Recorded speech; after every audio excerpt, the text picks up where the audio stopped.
നിങ്ങൾ പുകവലിക്കുന്നവരാണോ? അല്ല, ആണ്. പോകാൻ വരട്ടെ. പുകവലിക്കുന്നവരും പുകവലിക്കാത്തവരും ദൈവം ഒന്ന് ശ്രദ്ധിക്കുക. പുകവലിക്കുന്നവരോട് നിങ്ങൾ ചെയ്യുന്ന ആ പ്രവൃത്തിയിൽ നിങ്ങളുടെ ശരീരം സ്വയം നിങ്ങൾ വലിച്ചു തീർക്കുകയാണ്. ഈ ഇമേജ് തന്നെ ശ്രദ്ധിച്ചാൽ നിങ്ങൾക്ക് മനസ്സിലാക്കും, നിങ്ങൾ നിങ്ങളെ തന്നെ ചുരുട്ടി വലിക്കുകയാണ്. അതോടൊപ്പം തന്നെ പുകവലിക്കാത്തവരോട് ദയവ് ചെയ്ത് നിങ്ങളുടെ സുഹൃത്തുക്കൾ ഉണ്ടാവും, ആ സുഹൃത്തുക്കൾക്ക് ഒന്ന് പറഞ്ഞു കൊടുക്കാം, പതിയെങ്കിലും കുറച്ചു കൊണ്ടുവരാനിട്ട് നമ്പർ ഓഫ് സിഗരറ്റ്.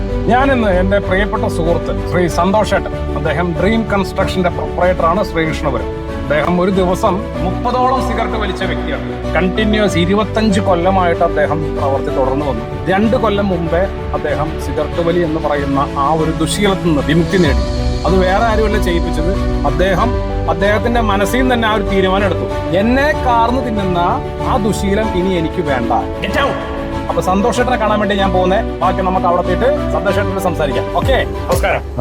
എന്താണ് ഈ സ്മോക്കേഴ്സ് ഡേ അല്ലെങ്കിൽ നോ സ്മോക്കിംഗ് ഡേയിൽ എന്താണ് നമ്മുടെ ആൾക്കാർക്ക് പറയാനുള്ളത്? വലിക്കുന്ന ആൾക്കാർക്ക് എന്താണ് പറയാനുള്ളത്? അതോടൊപ്പം എങ്ങനെ തുടങ്ങി? സത്യത്തില് നമ്മൾ വലി തുടങ്ങിയതെന്ന് പറഞ്ഞു കഴിഞ്ഞാൽ ജസ്റ്റ് ഫോർ ഒരു കമ്പനി ഫ്രണ്ട്സുകൾ തമ്മിൽ ഇരിക്കുന്ന സമയത്ത് ഒരു ഇത് എന്താണെന്ന് അറിയാൻ വേണ്ടിയിട്ട് ജസ്റ്റ് പോയി വലിച്ചു. ഒരു സിഗരറ്റ് മേടിച്ചു മൂന്നാക്കി അങ്ങനെ വലിച്ചാണ്. ജസ്റ്റ് കമ്പനിക്ക് വേണ്ടി തുടങ്ങി.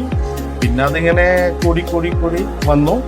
ഒരു ദിവസം 2.5 പാക്കറ്റ് വരെ ഞാൻ വലിച്ചിരുന്നു. 2.5 പാക്കറ്റിന് ശേഷം 30ഓളം സിഗരറ്റ് വരെ വലിച്ചിരുന്നു. അതും കിങ്സ് വലിച്ചിരുന്നത്. കൂടിയ അളവ് കയറുന്ന സാധനം. ഇതെന്താ വെച്ച് കഴിഞ്ഞാൽ ഞാൻ പാലക്കാട് പോവാൻ എനിക്ക് 45-50 മിനിറ്റ് സമയം മതി. അതിനിടയ്ക്ക് ഞാൻ 3 നിർത്തി വലിച്ചിരുന്നു. വലിക്കാൻ വേണ്ടി സമയം കണ്ടെത്തിയിരുന്നു. പിന്നെ അത് 1.25-1.5 മണിക്കൂറായി പാലക്കാട് എത്താൻ. ഞാൻ അന്ന് ഉപയോഗിച്ചിരുന്ന വണ്ടി സൺറൂഫുള്ള വണ്ടിയാണ്. അപ്പൊ എന്ത് ചെയ്തു, റൂഫ് ഓപ്പൺ ചെയ്ത് വലിക്കാൻ തുടങ്ങി. ആദ്യമേ നമ്മളത് 3-4 പ്രാവശ്യം നിർത്തിയിട്ടാണ് വലിച്ചിട്ടുണ്ടായിരുന്നത്. അപ്പൊ നമ്മുടെ സൈറ്റുകളിൽ എത്താൻ താമസിച്ചപ്പോൾ അദ്ദേഹം സൺറൂഫ് തുറന്നിട്ടിട്ട് ഡ്രൈവിംഗ് ആൻഡ് വലിക്കൽ സ്റ്റാർട്ട് ചെയ്തു.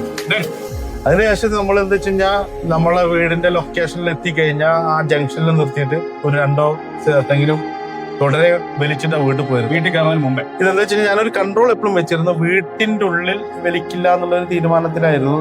പക്ഷേ അൺഎക്സ്പെക്ടഡ് ആയിട്ട് 2-3 പ്രാവശ്യം എനിക്ക് വീട്ടിൽ വെച്ച് വലിക്കേണ്ട ഒരു അവസ്ഥ വന്നു. നമ്മൾ അഡിക്റ്റ് ആയ പോലെ. അപ്പം ഞാൻ എപ്പോഴും എല്ലാ സാധനത്തിനും ഒരു കൺട്രോൾ, എന്നിൽ ഏറ്റവും കൂടുതൽ അല്ലെങ്കിൽ എന്നെ വിഴുങ്ങുന്ന ഒരു സാധനം ഞാൻ ഇന്നുവരെ ട്രീറ്റ് ചെയ്തിട്ടില്ല.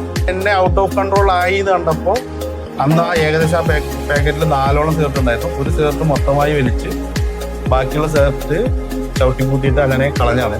അതിനുശേഷം ഇന്നുവരെ ഞാൻ സിഗരറ്റ് വലിച്ചിട്ടില്ല.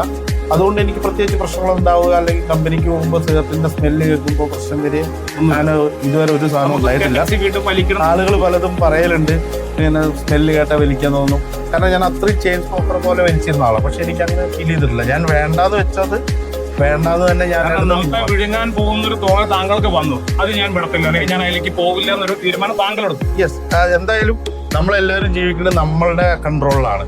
നമ്മളുടെ മേലെ വേറൊരാൾ കൺട്രോൾ വന്നു കഴിഞ്ഞാൽ നമ്മളത് അംഗീകരിച്ചാൽ നമ്മളെ അടിയാറവാണ്.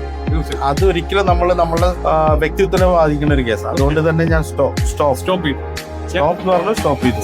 അത് വേറൊരാളുടെ പുഷ് കൊണ്ടൊന്നുമല്ല, നമ്മളെ തീരുമാനം എടുത്തു. അപ്പോ ആരും പുറകോട്ട് വേണ്ട, നമുക്ക് അതിന് വലിയ ഡി അഡിക്ഷൻ സെന്ററിൽ നിന്ന് പോകുന്നു വേണ്ട. നമുക്ക് തന്നെ തീരുമാനം എടുക്കാം.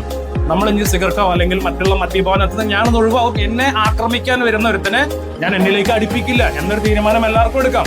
കാരണം അതിന്റെ മെയിൻ ഒരു ഉദാഹരണം, കാരണം ഇപ്പൊ ഇദ്ദേഹം വലിക്കൽ സ്റ്റോപ്പ് ചെയ്ത് സിഗരറ്റ് സ്മോക്കിംഗ് സ്റ്റോപ്പ് ചെയ്തിട്ടുണ്ട് ഏകദേശം 2.5 കൊല്ലമായി. ഇനി നമ്മുടെ വലിക്കുന്ന ആൾക്കാർക്ക് വേണ്ടിയിട്ട് എന്തെങ്കിലും പറയാനുണ്ടോ, അല്ലെങ്കിൽ സ്റ്റാർട്ടപ്പുകൾക്ക് എന്തെങ്കിലും പറയാനുണ്ടോ? ഇതിലെന്താണെന്ന് വെച്ച് കഴിഞ്ഞാൽ ഉപദേശങ്ങൾ പലരും പല ടൈമിലായിട്ട് പലതും പറഞ്ഞിട്ടുണ്ടാവും. നിങ്ങൾ തന്നെ പലതും കേട്ടിട്ടുണ്ടാവും. എനിക്ക് പറയാനുള്ളത് എന്താ വെച്ച് കഴിഞ്ഞാൽ ആദ്യം നിങ്ങളതിനൊന്ന് ശ്രമിച്ചു നോക്കും. ജസ്റ്റ് 10 ദിവസം ഒരു ചലഞ്ചായിട്ട് ഏറ്റെടുത്താൽ നിങ്ങൾക്ക് തന്നെ മനസ്സിലാവും ഇത് എത്രത്തോളം മോശമായിരുന്നു, അല്ലെങ്കിൽ ഇത് നിർത്തിയപ്പോൾ എനിക്ക് എന്തൊക്കെ ഗുണങ്ങളുണ്ടായിരുന്നു. അപ്പം നമ്മൾ പറഞ്ഞറിയിക്കണേക്കാളും നല്ലത് ജസ്റ്റ് ഒരു 10 ദിവസം ഒരു ചലഞ്ച് എന്നുള്ള നിലയിൽ ഏറ്റെടുത്തു കഴിഞ്ഞാൽ നിങ്ങൾക്ക് മനസ്സിലാവും, നിങ്ങൾക്ക് അതിനൊരു പോസിറ്റീവ് ഗുണം ഉണ്ടാവും. നിങ്ങളത് എൻജോയ് ചെയ്യുന്നതാണ് എനിക്ക് മനസ്സിലാവുന്നത്. കാരണം നമ്മൾ പല ചലഞ്ചുകളിലും പോയി പെടുന്നുണ്ട്. ഇത് അവനവന് വേണ്ടിയിട്ടുള്ള ഒരു ചലഞ്ചാക്കി എടുത്ത് മാറ്റാം. വെറും ഒരു 10 ദിവസത്തേക്ക് ഞാൻ സ്മോക്ക് ചെയ്യുന്ന തീരുമാനം എടുത്തു വെച്ചാൽ അതിന്റെ ഗുഡ് ആൻഡ് ബാഡ് നമുക്ക് കിട്ടും. അതിന്റെ മെയിൻ ഉദാഹരണമാണ് ശ്രീ സന്തോഷേട്ടൻ. ദൈവം എല്ലാ അനുഗ്രഹവും താങ്കൾ തരട്ടെ. Thank you.